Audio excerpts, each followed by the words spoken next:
Hi, in this video we are going to see about vPrepal and how it is helpful for taking a lab course. So when we look at vPrepal, actually it is abbreviation for VIT's programming portal for enhanced learning. It is a web portal which is going to do class management as well as it's going to act as an online judge. And when you look at it, it's a product, in-house product developed by a team of faculties and students from VIT Chennai. Usage of vPrepal, when we look at it, it will be helpful for conducting lab that are done with C, C++, Python and Java, and it is used across 3 campuses, Chennai, Vellore and Amaravati since 2nd August 2018. It can be used for practice as well as assessment. So, practice in the sense you will get a lot of problems in the portal. The faculties will be loading you with lot of questions on the portal, and also there is a common pool from where you will be getting questions for practicing, and every day you will also get problem of the day. Each day one problem will come. By solving that you can also practice and improve your programming as well as coding skills. Similarly, it can be used for assessments also. Faculties will be conducting assessments using vPrepal. How do we say it's a class management tool? It connects the faculties and the students. So, the students are mapped to faculties under whom they have registered in this course. So, when in the beginning, when you are going to start the course, the students will be mapped to the corresponding faculties under whom they have registered the course. When we look at the process involved in vPrepal, the first step is the faculties will be loading the problems, forming a test and scheduling it for the students for a particular period of time, and students will be solving the problem for the period for which it is scheduled. They will be submitting their solutions, and the submitted answers will be evaluated by the faculties and give the feedback to the students through the portal, and they can also give marks through the portal. How do we say it's online judges? It helps the students to check for syntactical, semantical and logical error of the code whatever is written by them.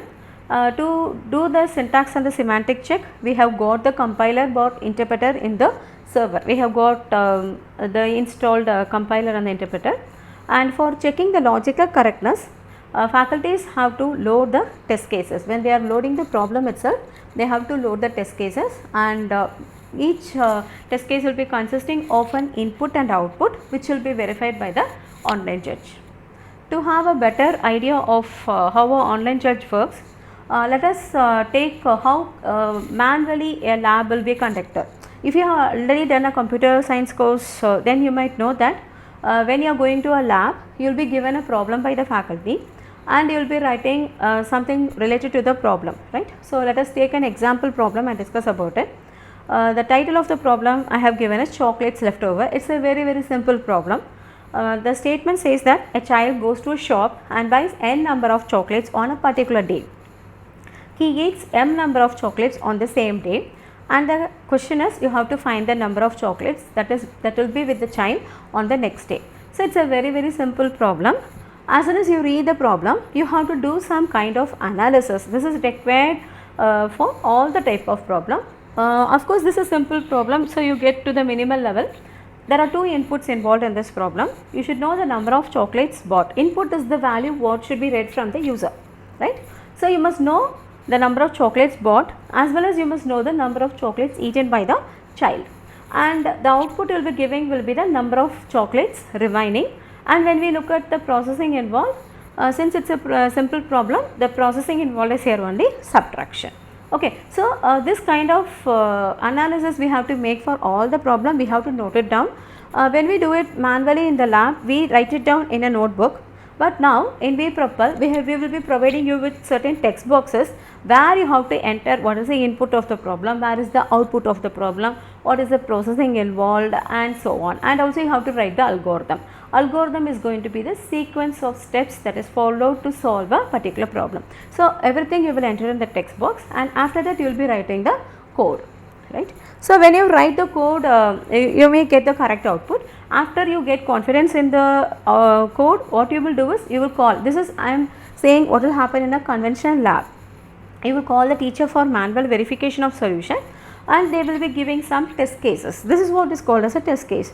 So, in this particular problem, 2 values will be given as input. Teacher may ask you to give, okay, give number of chocolates bought as 60 and the number of chocolates eaten as 12, and she may expect the answer to be given by your program as 48. Okay, and if that answer is correct, then she is going to proceed and give, sometimes she may give more than one test case also. So, test case generally when we say a test case, it consists of two things. One is going to be the input, right? Other one is going to be the expected output. This will be loaded by the faculties when they are going to load the question itself, right? And what will happen is, how the online judge will work is, when you are trying to solve a problem, now the teacher will not come into the picture, the online judge will take care of it.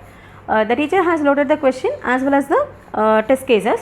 Now when you try to solve the problem and when you try to execute your code, vPropel, what it will do is, it will take each of the test case. There may be n number of test cases loaded by the faculties. It's their wish, they can load 2 or 10 or 20, n number of test cases can be loaded.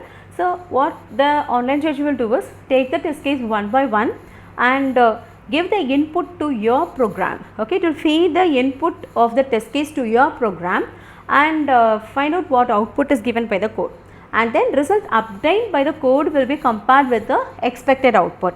If it is correct for that particular test case, and then the next test case will be taken, the input will be given and the expected output and the output obtained by the code will be checked. This process will be continued till all the test cases are verified. This is how our online judge is going to work.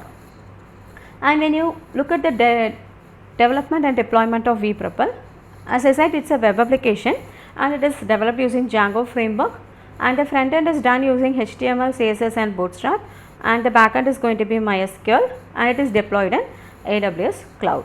Thank you.